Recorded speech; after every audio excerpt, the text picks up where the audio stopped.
makunomsebenzi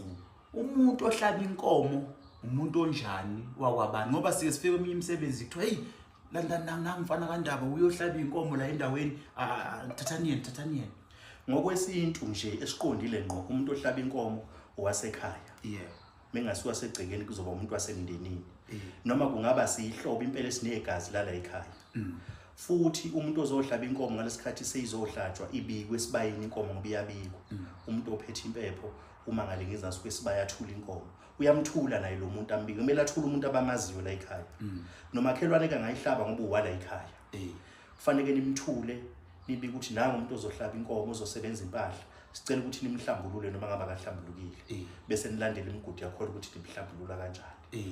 okay no ngiyakuzwa inamadla kakhulu ngoba kwesinye isikhathi ingakho kuthiwa umsebenzi awenzekanga kahle ngoba mhlawumbe nahlabisa umuntu wrong nahlabisa nomuntu ovamise ukucisha abantu othatha imphefumulo yabantu ongasiyo nowala ekhaya naqede futhi anangamhlambulula bayiduba inkomo abanikazi bayo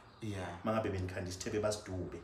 useyingcolisile lempahla lo muntu ngoba phela abanye ithifi inkomo uthola ukuthi uthiwa seyikhahlele ubani nyathela ubani ithinto umuntu ongafanele